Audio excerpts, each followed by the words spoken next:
Good day all. Today I'm going to introduce you to the if function in Excel.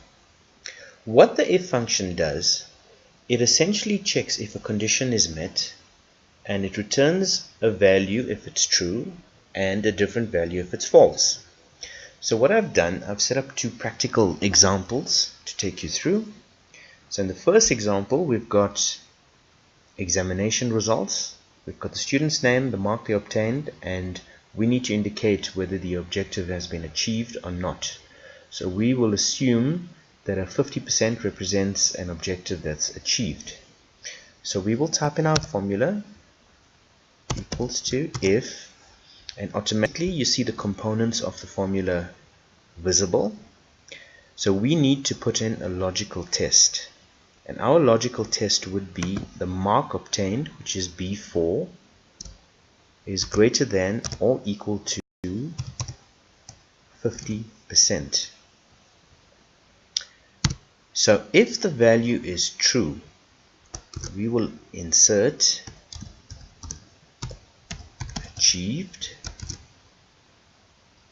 and if the value is false, we will insert not achieved.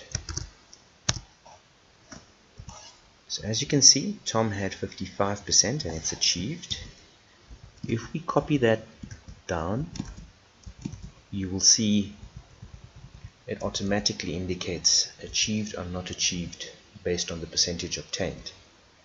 In the next example, we have a stock list,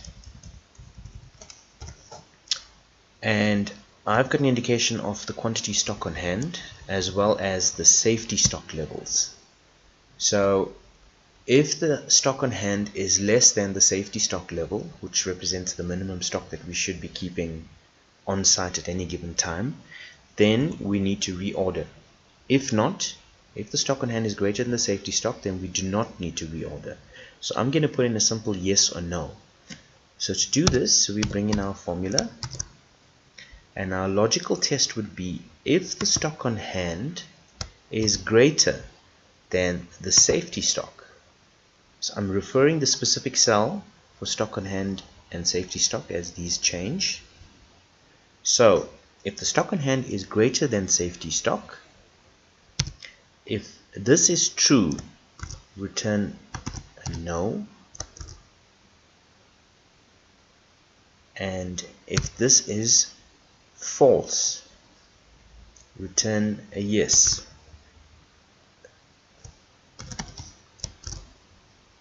Important to note, with the text strings we need to use inverted commas.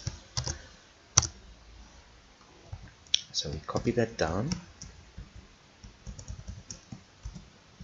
and we can see where safety stock is greater than, where the stock on hand is greater than safety stock, there's no reorder required. But where stock on hand is less than the safety stock, it indicates a yes, meaning that we should be reordering. So this comes in handy in many areas where we need to put in a notation or select between two variables. I hope you found this video very handy.